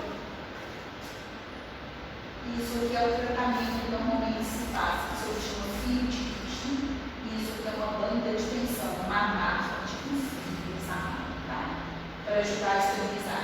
Isso fica para fora da pele. Então, essa pessoa, você olha, tem dois ferrinhos saindo aqui atrás, mas a movimentação é livre, tá? Os ferrinhos deveriam deixar a movimentação livre. A gente pega fio mal colocado. Você vai ver que o fio está inclinado para trás. Assim. Então, à medida que eu for estendendo, esse fio vai fazer isso. E vai ficar paralelo aqui. Tem pessoas que a gente vê a radiografia, esse fio está assim, ó. Ele já está aqui. Na hora que a pessoa começa a estender, o fio bate aqui e bloqueia. Vocês se ganham. Atrapalhar, com certeza, atrapalha. E dá muito nervoso ter fio para fora. Aqui a gente tem dois tipos de fratura que eles gostam de dar nome, eu vou dar nome, mas são para vocês verem. Nesse caso aqui, aí isso aqui na prova, lógico, não vai ter acertos. Eu pergunto para vocês, quais são as alterações que vocês observam na primeira imagem, essa daqui? Eu sei que está escrito lá, a gente não tenta identificar. Então, a primeira coisa no cotovelo, pegue um dos ossos, ou o rádio, ou a unha, eu aconselho o rádio. Pegue um deles e identifica ele inteirinho. Depois vocês procurem a unha e identifiquem a unha inteirinho. Fica mais fácil assim. Depois vocês vão para o unha. Nessa primeira imagem, vocês conseguem achar o rádio? Tudo bem com o rádio? Sai fora da. Então, eu tenho uma luxação do rádio. O rádio está fora. Vocês vão ter que a cabeça que o rádio não está fazendo contato com o número. Então, anotei aqui. O rádio está luxado. Agora eu vou procurar quem? A unha. Acharam a unha? O que está acontecendo com ela? Ela está luxada?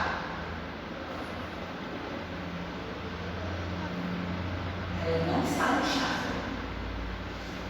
Isso daqui não é minha unha, olha. Isso aqui é minha unha. Ela está luxada? Não. Ela está o quê?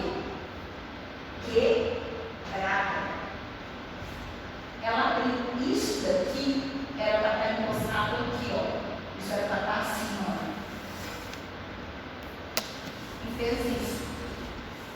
Ela está quebrada. Esse vão aqui que está tendo esse envolvo, esse ensejo, é onde eu tenho uma fratura da minha unha. Então eu tenho uma luxação do rádio proximal e uma fratura da unha também proximal. Isso que chama de fratura de long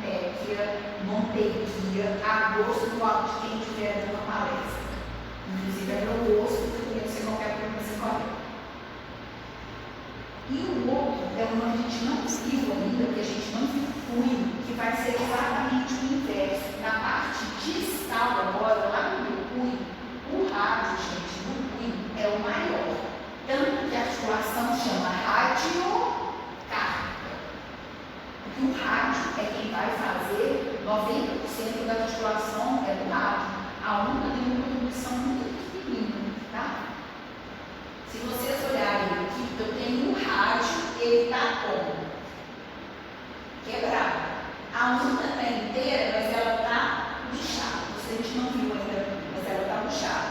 Aqui eles chamam de fratura, luxação de galáxia.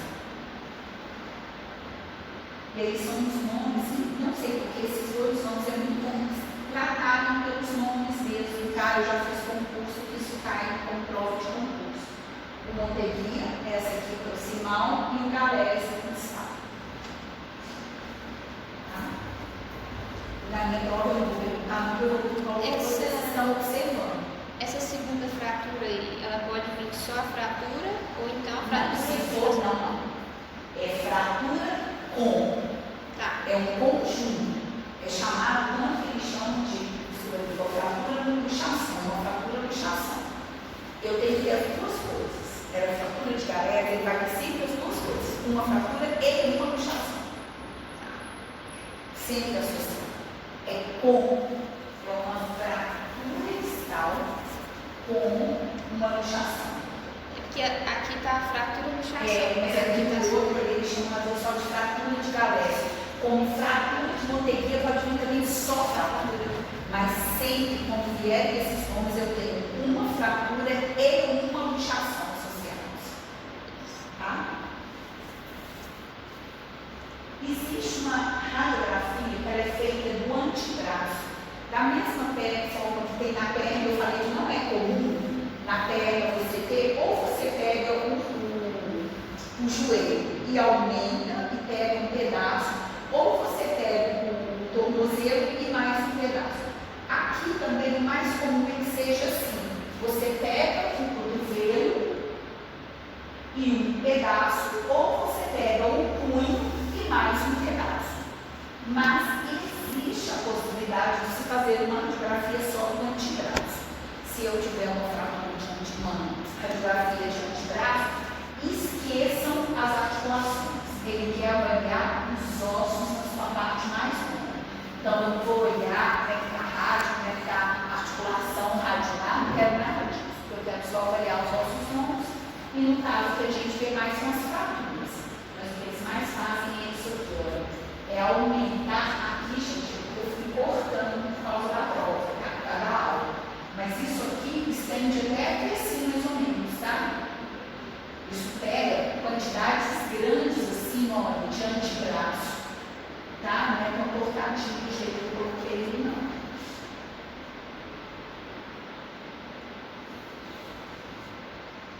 Geralmente vem assim, ó.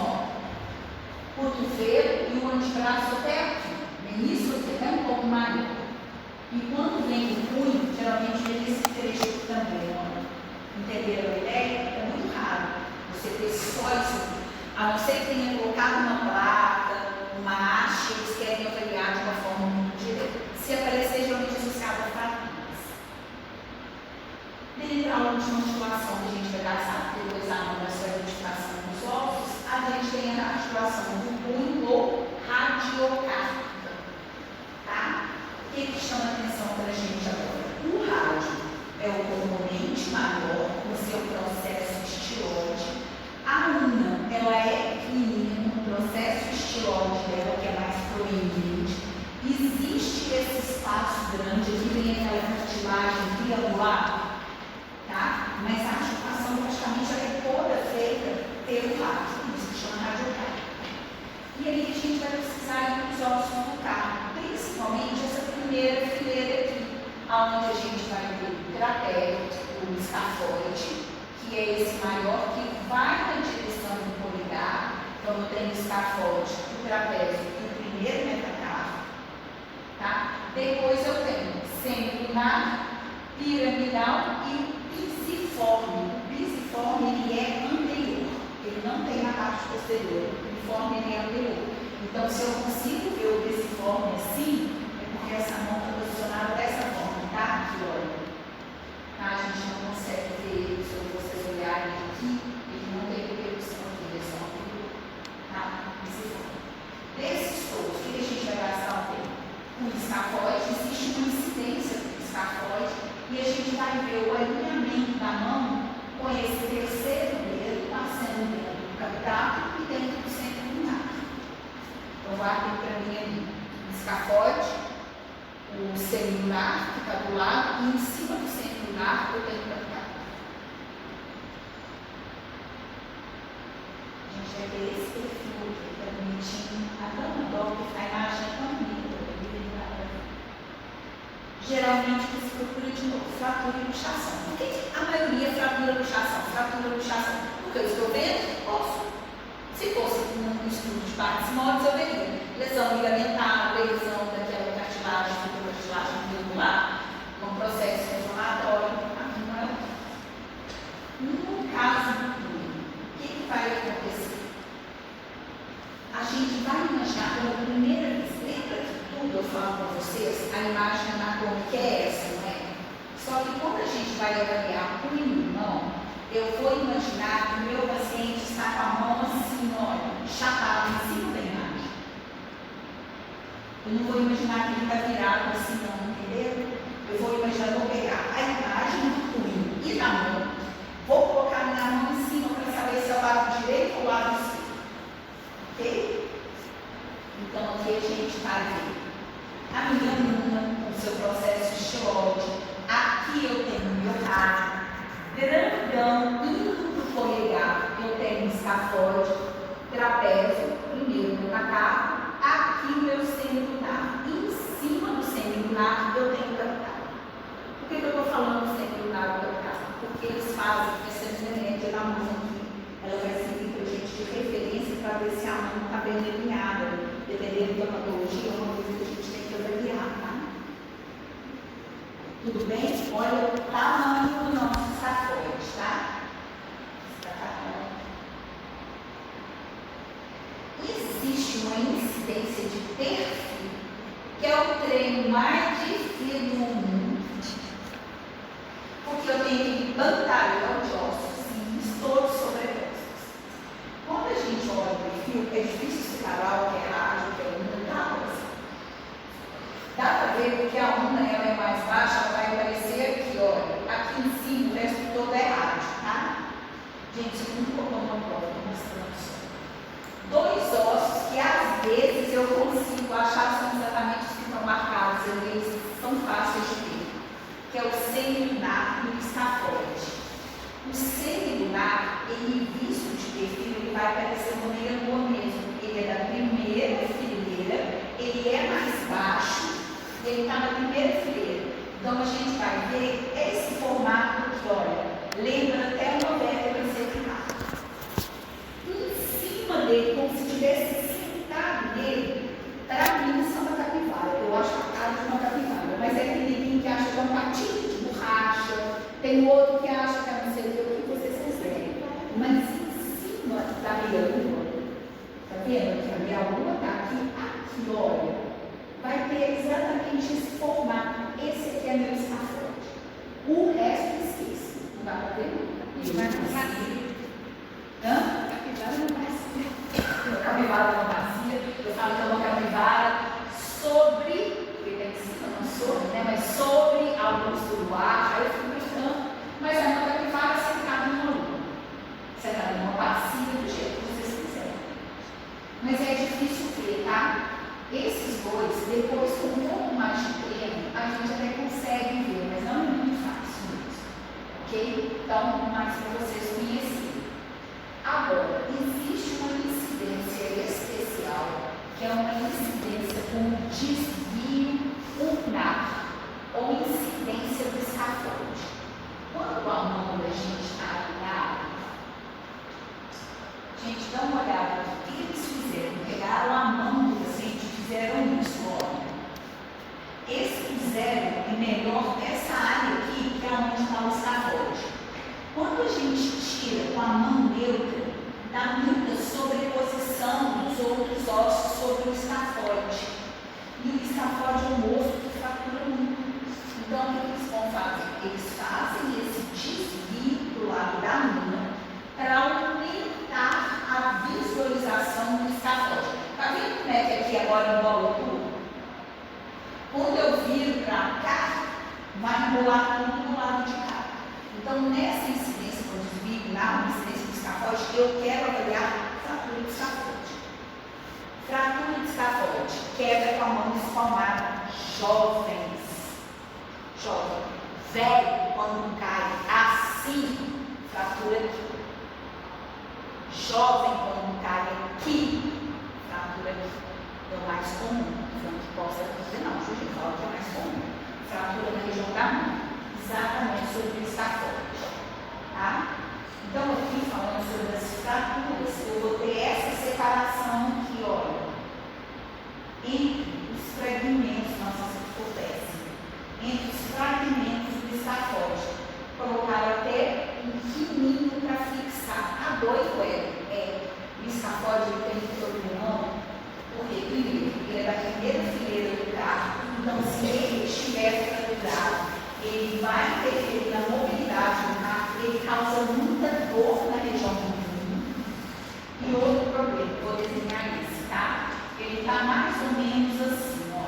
E aqui vai vir um polegar do paciente lá em cima, tá? No escafoide tá aqui. A vascularização, o aporte sanguíneo é feito assim, ó. Se eu fraturo aqui, uma região que na mão, uma região que eu mexo o tempo inteiro, se aquilo não cicatrizar rápido, essa parte de baixo vai ficar sem vascularização. E ela acaba tendo necrose. Igual a gente tem necrose na cabeça do útero, na cabeça do fêmur, essa parte aqui, ó, ela pode necrosar, morrer. E aí dá uma dor desgraçada. Tá? E vai perder a estabilidade no futuro, perde a estabilidade desse punho também. Então, fraturas, viu que a fratura está um pouco mais separada, eles vão colocar esse pininho, porque o pininho ele faz o quê? Vai aproximar essas bordas e garantir que a vascularização seja feita o mais rápido possível. Então, fratura de escafoide é problema. Sempre que tiver história de queda, bateu com a mão no chão, tem que se avaliar a possibilidade de uma fratura do escafoide. Tá? Então é problema. Depois, uma outra fratura muito comum que nós vamos, essa vocês vão guardar o nome dela, pode grifar, que é fratura de pólis. Por que a gente vai guardar a fratura de pólis? Porque todo mundo fala fratura de pólis, inclusive os pacientes. O que seria a fratura de pólis? É uma fratura distal do rótico. Só isso. Tá? São aqueles pacientes, de novo, mecanismo de lesão. Cair com a mão espalmada no chão. Fratura de pólis.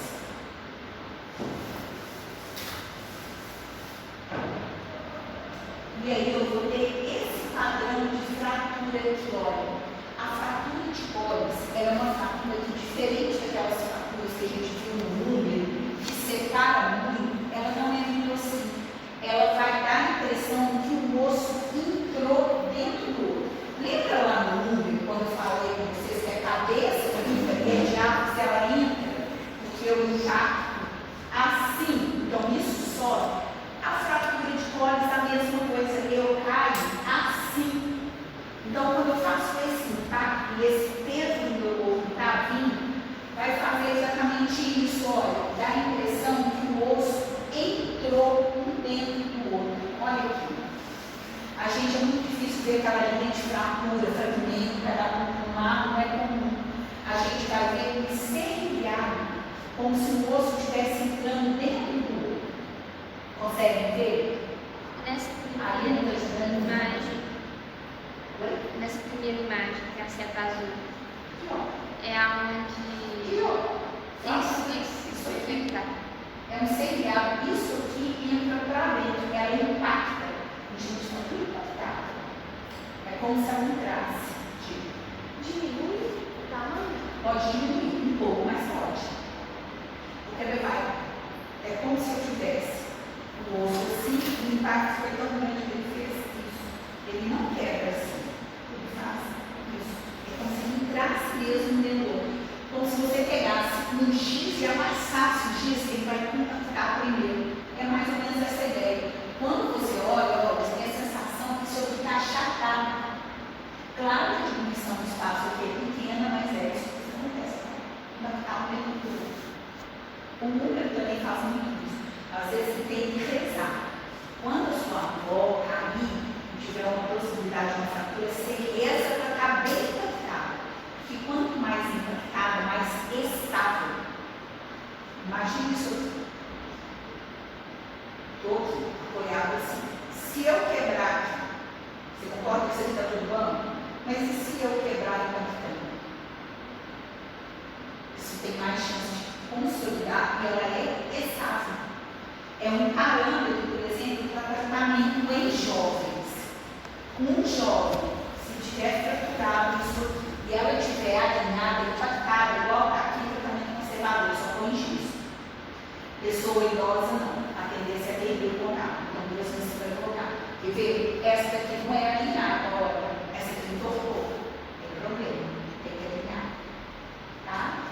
Ué, como é que acontece com criança? Como é que Como é que acontece com criança nessa daí? criança, É. o mecanismo é igual a todo mundo, não é como criança não, tá? Criança tá assim, todo mundo. Fratura de cólice é aquela forma de se arrumar, assim. Aí vai ficar a imagem assim também? Com a diferença da eclipse aqui? Não é como fratura de cólice em criança não, tá? É raro. Mas o quê? Ficaria o quê? Estou pensando assim, o que poderia parecer diferente? Eclipse de crescimento. Só. A fratura é essa, mas não é uma área comum de ter fratura em criança não, sabe?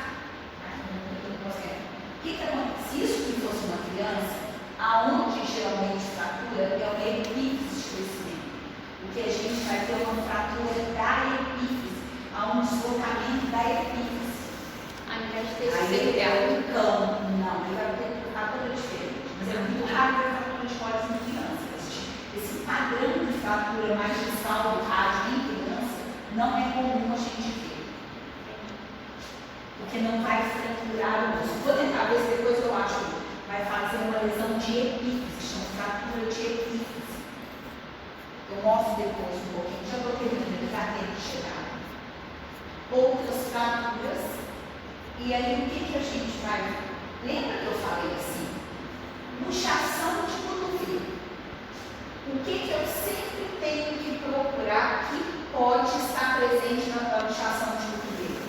Fratura do processo coronóide. Não é obrigatório, mas pode. Fratura de cólice. O que eu vou procurar? Porque é comum estar associado. Fratura do processo estiloide da unha. Aí não tá, mas aqui tem uma fratura. Aqui tem uma fratura. Fratura de cólice é uma fratura distal do rádio. Ponto final, tá? Morreu.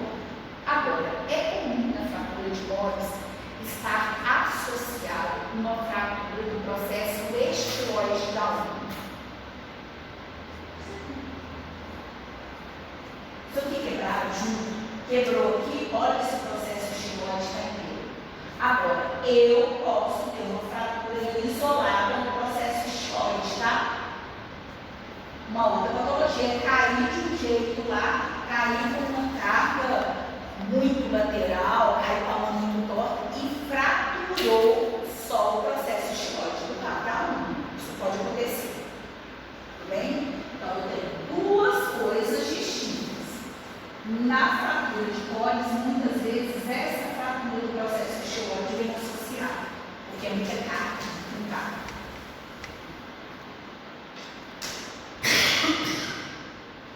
Criança, sabe? Grande criança.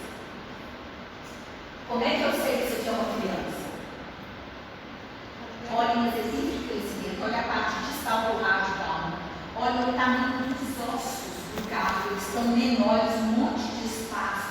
Isso é porque os ossos têm uma matriz cartilagem e vai consolidando, aumentando aos poucos.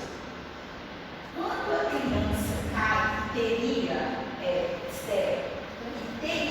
uma fratura de pólis, a fratura de pólis é muito perto disso aqui. O que acontece é essa epífise, ela desloca do lugar dela, pólice, né? Isso é uma coisa de esquecer. A epífise desloca, ela não fica bonitinha assim, não. Isso aqui desloca, separa aqui. Tem um nome que não sei se é fratura, da epífise, tem que ter consciência, eu olho para vocês. Em criança, tem uma fratura clássica de criança, que ela é chamada de fratura em galho verde, aonde ela dobra, mas não quebra. Se vocês olharem no osso, principalmente nessa incidência aqui, olha, a impressão que você tem é que o rádio está dobrado. Quebra numa cortical e não quebra na outra. Sabe quando você vai quebrar um galho?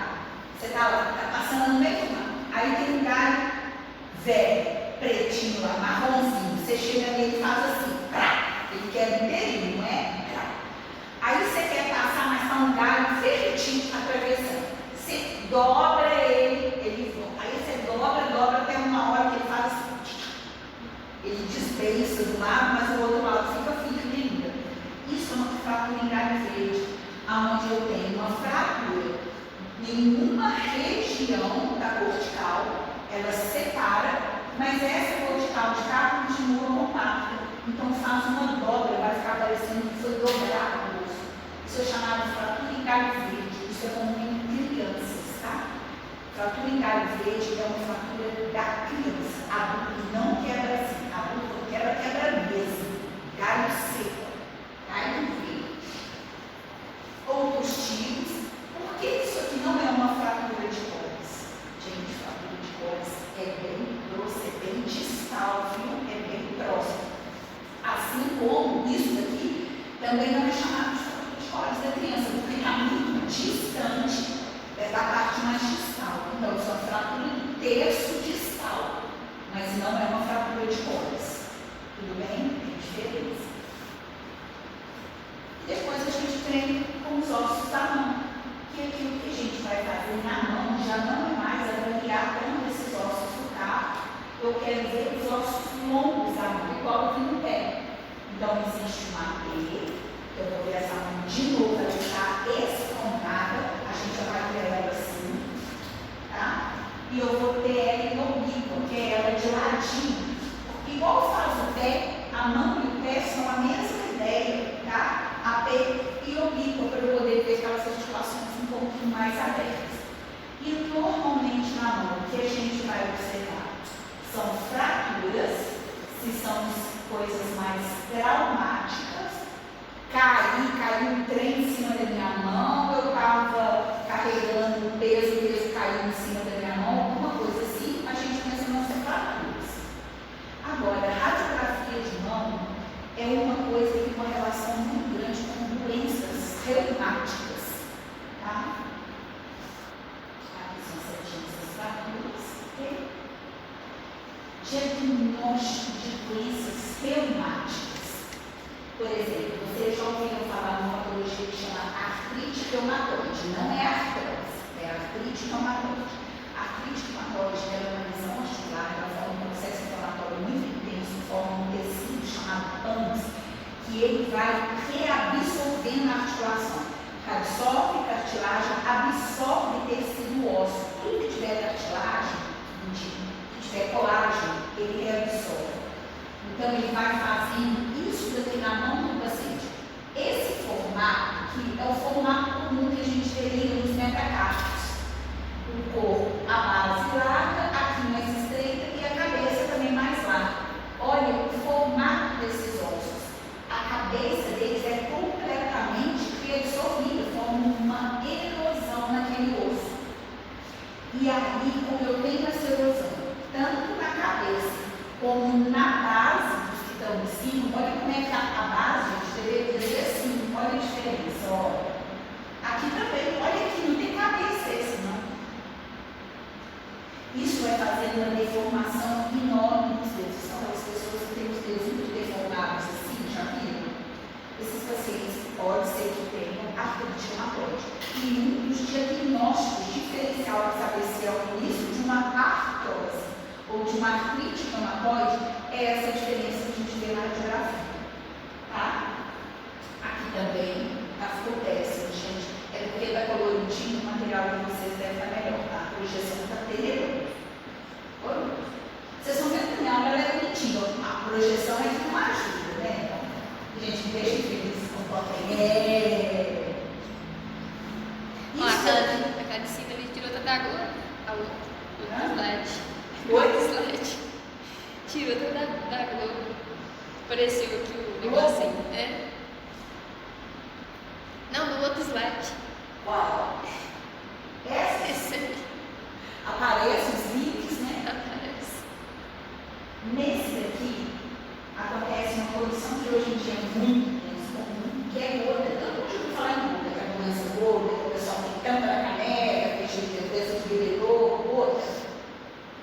A gota dá acúmulo de ácido úrico, que pode ser tanto na pele, quanto dentro das articulações, e aí também dá um processo inflamatório imenso absurdo, com erosão. Nossa, gente, olha o osso, que coisa horrorosa, olha. Estão vendo? Olha isso aqui, colega. Isso aqui é uma mão fixa de fora. Esses nódulos não são intraarticulares. Isso aqui é tufo gotoso na pele, tá? É por fora, assim, não é dentro da articulação, não, tá? Olha, é esse, tá? Esse que vocês estão vendo. Mas olha que interessante. Olha quanto que a articulação está gasta, está em ritmo de erosão mesmo, dos tecidos ósseos, tanto na gota quanto na artrite reumatoide. O que tem de diferença se eu fosse fazer um diagnóstico diferencial? O que é diferente demais? O alinhamento dos dedos. Na artrite reumatoide, olha como é que os dedos são tortos, tudo torto, ó. Na gota, apesar de eu ter uma distribuição óssea imensa, tenebrosa, os dedos estão bem o quê? Alinhados. São essas diferenças que ajudam na hora de dar o diagnóstico nas radiografias de mão. Aqui, ó, se for o mesmo paciente tirado ao mesmo tempo, olha como que a densidade aqui é muito menor que a densidade dessa. Pode ser a mão que o paciente sinta mais dor, então ele utiliza menos para ter uma perda de massa óssea. Isso daqui é uma mão de artrose, não é artrite reumatoide, é artrose. Artrose não dá aquela alteração aqui nos dedos, ele vai dar pequenas alterações articulares na falange distal, aqui, ó, na interfalange distal e na proximal, mas os dedos são completamente o quê? Alinhados. Então é assim que as radiografias de mão elas auxiliam em diagnóstico, tá? Vocês vão ver isso depois. Aqui ele mostrando a expressão do uso mesmo de desuso, ou por uma imobilização, ou uma doença, não sei. E isso aqui, olha que maravilha. Não está nada quebrado, não está nada resolvido, porque esse cara tem são luxações, múltiplas. Não sei, pode agarrar um equipamento, uma máquina. Não sei o que aconteceu ali, não. Não sei o caso clínico disso, mas o que eu tenho são todas as articulações praticamente são luxadas. A Beca está falangeando todas as luxadas. Olha que maravilha. Provavelmente eu tenho mais traumático, tá? Eu não sei qual é o caso clínico. Tem alguns que tem casos, que você só pegar a imagem e trago para vocês. Tudo bem? Olha, aí na artrite, a perda de massa óssea é na mão que está Você olha que menos. a densidade está igual. Está diferente. Quem tem maior densidade, a esquerda ou a direita? A esquerda. Então, quem tem uma diminuição de densidade, provavelmente aquela está sendo menos utilizada. Então, ela pode estar com dor, ela pode ter ficado só imobilizada. Eu não sei, gente, é um caso. Isso aqui pode ser um paciente que teve uma fratura de unha e ficou com o braço imobilizado durante muito tempo, que era uma senhora mais velha, ficou aí 3, 4 meses imobilizada sem usar a mão. Na hora que fizer a radiografia vai dar essa diferença. À medida que ela voltar a utilizar a mão, o que acontece com a densidade óssea? tende a subir de novo. Que aumento da densidade é aumento da sobrecarga. O oposto, né? Com o aumento da sobrecarga, aumenta a densidade. O aumento da densidade é uma consequência do aumento de sobrecarga. Tudo bem? Só para fechar uma coisa muito rápida, quando o paciente tem uma queda, eu falei de 3 coisas, uma queda com a mão espalmada.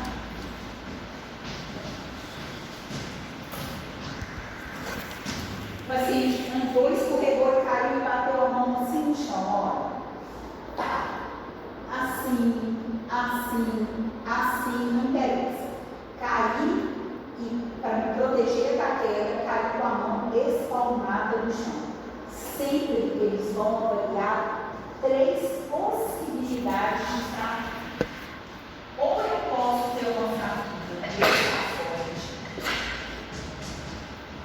ou eu posso ter uma fratura de cóccix, de salto rádio, ou eu vou ter uma fratura proximal do músculo. Só para vocês começarem a pensar um pouco. E normalmente, o que a gente observa? O escafoide em jovens. Gente, não estou falando de 100% das fraturas do escafoide em jovem, não. Estou falando que na queda com a mão espalmada é mais comum o jovem fraturar o escafoide do que ter uma fratura de cóccix ou uma fratura proximal do músculo. A fratura de cóccix ela é comum nos adultos. Eu vou colocar adulto aqui, mas pensando numa faixa etária aqui que vai de 40 até uns 60 anos. Adulto mais velho mesmo. E a fratura proximal, eu penso em idosos. Essa frequência é mais comum, sim. Idoso, quando cai, é mais comum, vamos falar, é mais comum quebrar o úmero.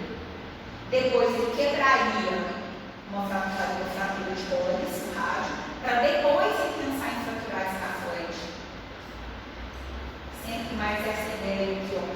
Um adulto jovem para fazer uma fratura proximal de úmero, fratura proximal com queda de mão espalmada, tá?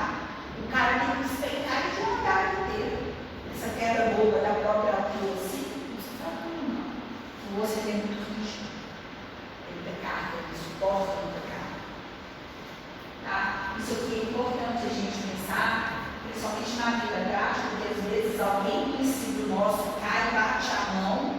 Ah, mas está mexendo o ombro. Ah, então acabou, que quando cai quebra o úmero. Não quebrou o úmero, pode parar. Está sentindo dor na mão, tem que excluir fratura de cóccix e fratura de escafoide. A fratura de cóccix, quando vocês estiverem estudando, vocês vão ver que na próxima tinha que sinal grave, uma deformidade. Fica mais fácil identificar. Mas são fraturas que têm que ser pensadas toda vez que tem uma queda com a mão espalmada. Tem que vasculhar isso, tá? Tarefa de membro inferior e superior é só isso. Vai ficando mais fácil, porque dá para orientar as outras, né? Faz mais sentido. Tudo bem? Show. Quantas horas? 37. Encontramos embaixo, a gente pode atrasar 5 minutinhos, às 10h05, às 10h20, sem atrasar muito.